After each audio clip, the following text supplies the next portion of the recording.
So, I guess this is the part where I ask, am I the bad guy? But honestly, I don't feel bad. Not even a little. Growing up, my parents made it very clear that I was only valuable as long as I was useful to them. I was the responsible one. The kid who always took care of things while my younger brother, Liam, was treated like royalty.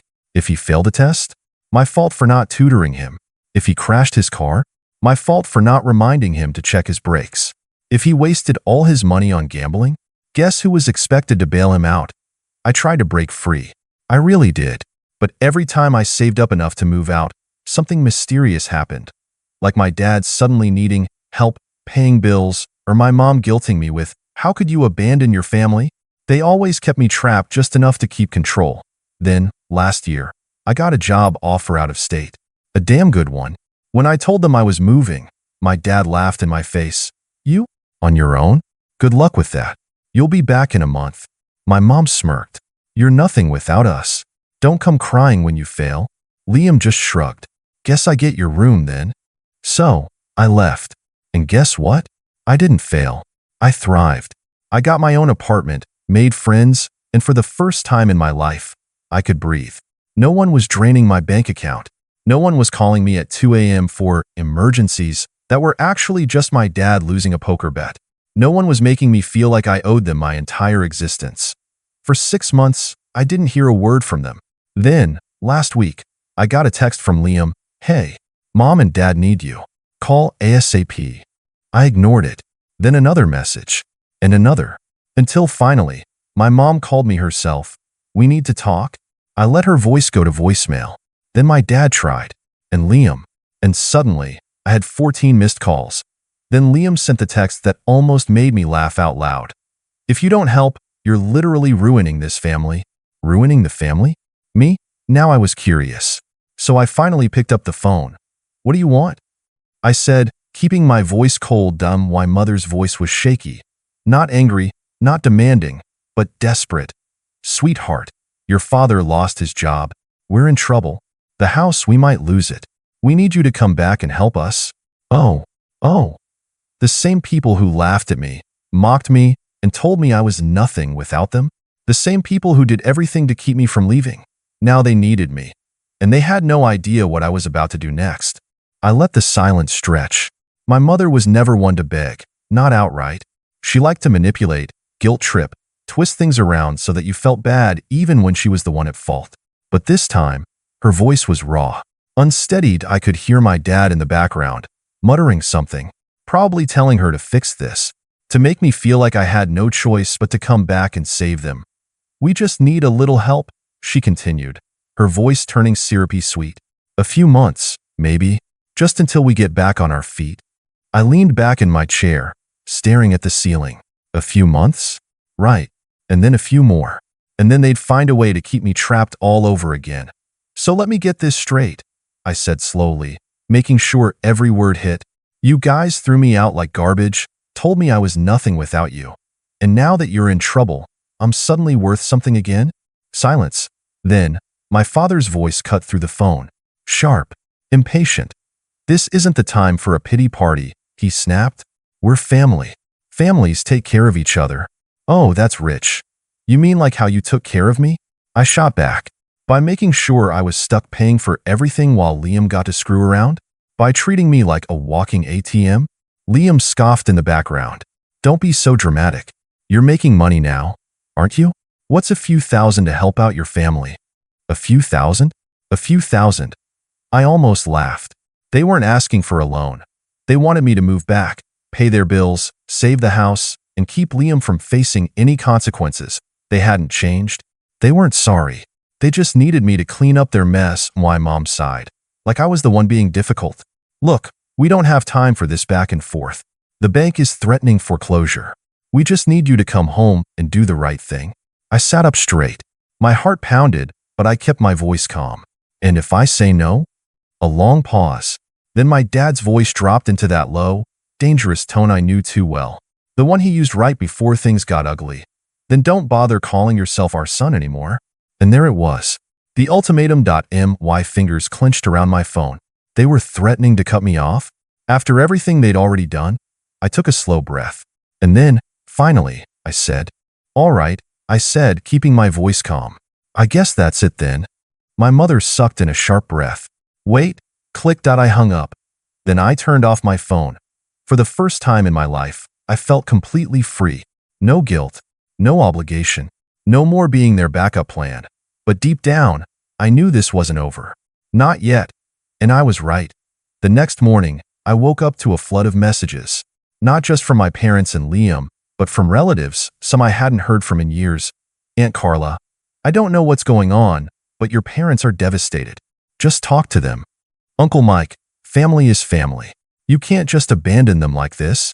Cousin Jessica, I get that you're upset, but they need you right now. You should at least listen. I groaned, rubbing my temples. They were doing it again, spinning the story, making me look like the villain while they played the victims. Then, I saw Liam's latest text. Mom's been crying all morning. Hope you're happy, asshole. I rolled my eyes. Right. Like I was supposed to believe that. Still, I was curious. Just how bad was it? So I checked my parents' Facebook pages. And that's when I saw it, a long, dramatic post from my mother, talking about how their ungrateful son had abandoned them in their time of need. How they had sacrificed everything to raise me, only for me to turn my back on them when they needed me most. And of course, there were dozens of comments. How could he do that to his own parents? Kids these days have no respect. So sorry you're dealing with this. Stay strong. I exhaled slowly, gripping my phone tighter. They really thought they could guilt-trip me through social media? They really thought I'd come crawling back because of a few pity likes. That's when I made my decision. I wasn't just going to ignore them. I was going to teach them a lesson they'd never forget. I stared at the post, my fingers twitching over my phone. I could ignore it. I could block them all, move on, and let them drown in their own mess. But then I thought about all the years they'd used me. All the times they made me feel like I wasn't enough, like I was only valuable when I was paying for their crap. And now, when I finally broke free, they were trying to ruin my name just to save their own skin. Fine, if they wanted to drag me into this publicly, I'd respond publicly. I took a deep breath, then typed out my reply. Funny how none of you were there when I was struggling to pay rent because my loving parents drained my bank account, or when they told me I was nothing without them and kicked me out with nothing.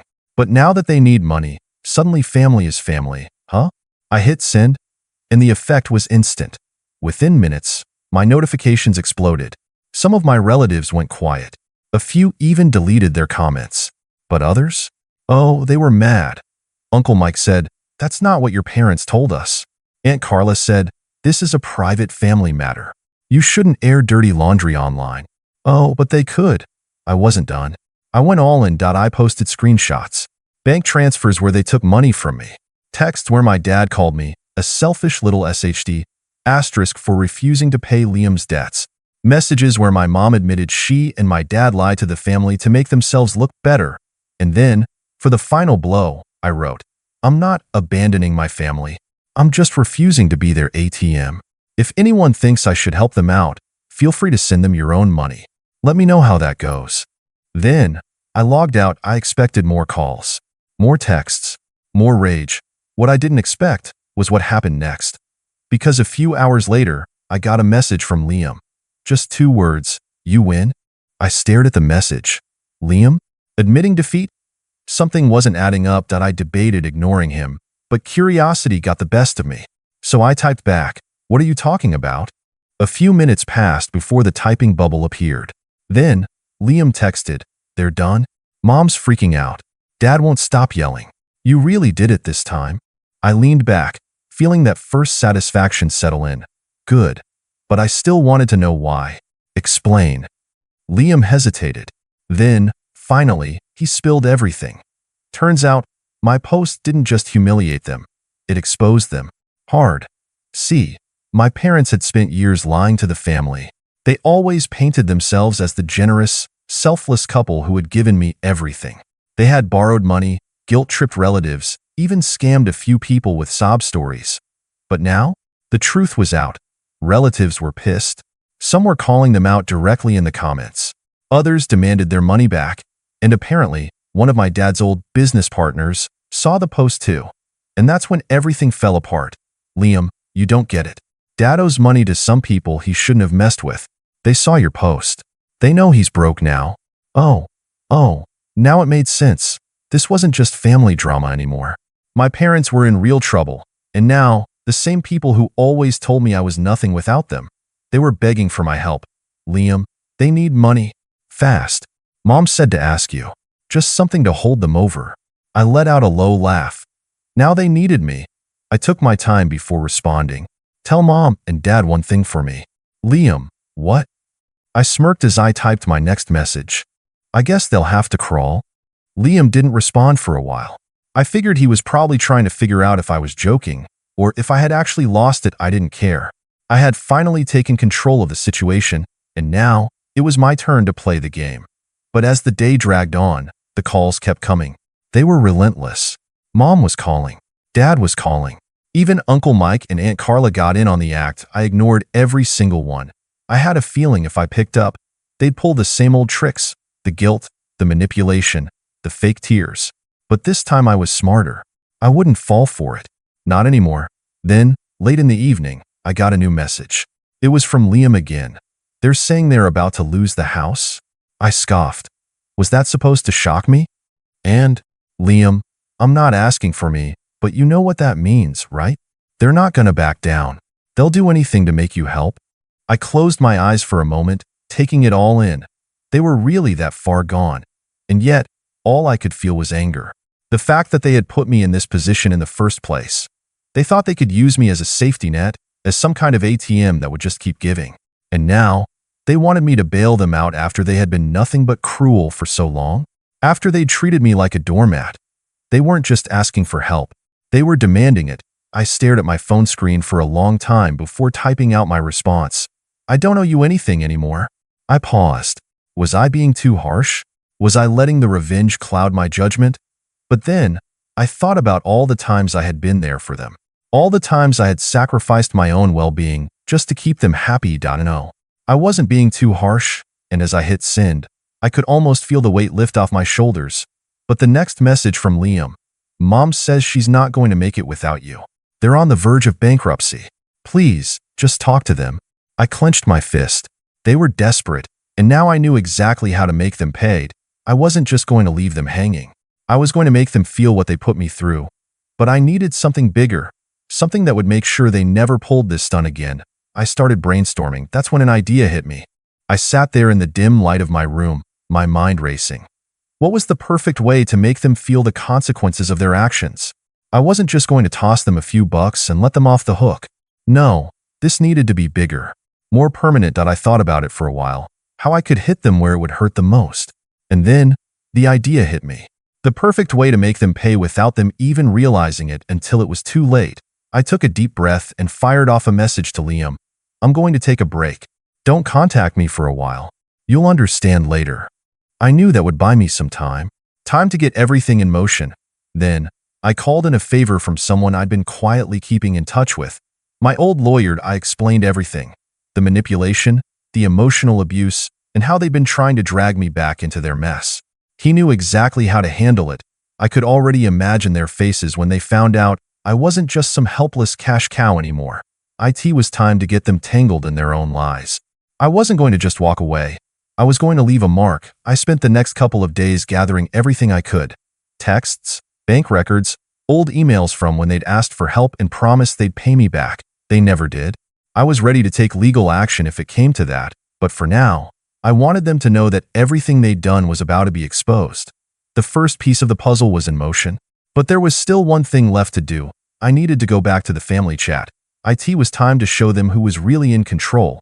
I opened the group chat, where they had all been arguing about how I was ruining the family. It was mostly messages from my mom, guilt-tripping me for abandoning them. I scrolled through the endless messages and finally, I told them, I'm not going to help you. I'm going to make sure the whole family knows the truth about everything you've done. I have the proof. You're going to be the ones begging for forgiveness after this. I felt a rush of power as I sent the message. It was cold, calculated, but it felt right. The responses came flooding and almost immediately Mom said, "You can't do this. You're going to ruin us." Dad added, "You think anyone will believe you over us?" Uncle Mike said, "Stop this nonsense. You're just causing chaos." But this time, I wasn't backing down. They had crossed the line. They thought they could control me forever, that I would always be the one to clean up their messes. Now it was my turn to turn the tables. I watched as the messages grew more frantic. But I was done being the scapegoat, the pawn in their game. I didn't need to say another word. I already knew how this was going to play out. They had no idea what was coming. I opened up the folder on my computer, full of everything I'd gathered over the last few days. Emails from them begging for money over the years, each one more dramatic than the last. Bank records showing how they had squandered the money I'd given them, and how they'd always promised to pay it back but never did. Texts where they'd manipulated me, gaslighting me into thinking I was the problem for wanting to live my own life. I carefully crafted a message, attaching the evidence like I was handing them their fate on a silver platter. I didn't hesitate. I sent it. Here's the truth, for everyone to see. I've kept quiet all these years while you used me, lied to me, and used everyone in the family for your benefit. Here's the evidence. Everyone deserves to know who you really are. I attached the files and hit send. The family chat exploded. Uncle Mike said, "This is a joke, right? Are you really going to do this? Do you have any idea what you're doing to this family?" Aunt Carla said, "You're a disgrace. This isn't how a family should act. You've gone too far." But the real kicker? It wasn't just my immediate family who saw it. I'd also sent it to some of the relatives they'd borrowed money from over the years, the ones they'd manipulated with their sad stories. One by one, the messages from them started pouring in. Cousin Sarah texted, "I had no idea they were doing this. I trusted them. I thought they were struggling, but this is outrageous." Uncle John texted, "I should have known. They always promised to pay me back, and they never did. Thanks for the heads up. This is unbelievable." And then came the phone calls. Mom told me, "You've ruined everything. They'll all turn against us because of what you've done. You're destroying the family." I wasn't listening anymore. Every call, every message, every desperate plea only made me stronger. Dad's voice came through the phone, shaking with anger and fear. "You're never going to get away with this. You think you're in control, but you're just making a fool of yourself." I didn't even respond. I just hung up. I could feel the power shift. The same parents who had once looked down on me, who had told me I was nothing without them, were now begging me to take it all back, to undo everything I had exposed. But I wasn't going to do that. This was just the beginning. I started to draft a post on social media, explaining how I was cutting ties for good, making sure to include all the evidence I had so everyone could see for themselves what kind of people they truly were. I was going to make sure they could never manipulate anyone again. IT wasn't just about getting revenge anymore. It was about breaking free. I was done being the victim. I was done being the one they used. The storm had passed, and the aftermath was something I'd never forget. After I exposed everything, the family was left in shambles. My parents' carefully constructed image of being the hardworking couple who just needed a little help was gone. Everyone who had ever been manipulated by them finally saw the truth. The first few days after I sent the messages were the hardest. The phone calls didn't stop. My mom called me crying, begging for forgiveness. She kept repeating, "We're family. We've always been there for you." But I could hear the desperation in her voice. I stayed silent, letting her words hang in the air. Realizing how hollow they were now, I ignored it all. Every message, every call, every tearful plea.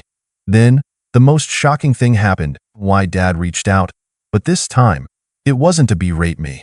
He sent a text that read, "I'm sorry. I see it now. Everything you said was right. I was wrong. You don't owe us anything." At that moment, it hit me. They were broken. Their power over me had completely crumbled. They realized, maybe for the first time, that I didn't need them, and that I wasn't just a tool to be used. I didn't respond to him immediately. I wasn't ready to offer forgiveness. Instead, I focused on the people who actually mattered. I reconnected with the relatives who had reached out, who had stood by me, who had finally opened their eyes. I rebuilt relationships with the people who genuinely cared. It was clear that this was the turning point. I had let go of the toxic weight they had forced me to carry. I was free, and I wasn't going back. Eventually, I did send a final message to my parents. "I'm done. I'm not coming back. I won't fix what was broken, because it's too late for that. But I hope you both get the help you need." I blocked their numbers. I cut ties completely. Weeks went by, and the peace I had felt slowly turned into something even better. A sense of empowerment. No longer bound by guilt or their manipulation, I could finally focus on my own life. I even began to thrive in ways I'd never imagined. Then, out of the blue, I received a letter in the mail. It was from Ideadeed. It was brief, but to the point. I don't expect you to forgive me, but I want you to know I'm sorry. I've started to see things more clearly. If you ever want to talk, I'll be here. I'm working on myself. I read the letter a few times, feeling a mix of emotions. But I knew one thing for sure. This was the end of it. I wasn't going to waste my time on apologies. They had made their choices, and now they were going to live with the consequences. I put the letter away and moved on, because, at the end of the day, I didn't need them to define me anymore. The power was mine now, and it felt damn good. What do you think? Was it the right call to cut ties completely, or should I have tried to work things out? Drop your thoughts below.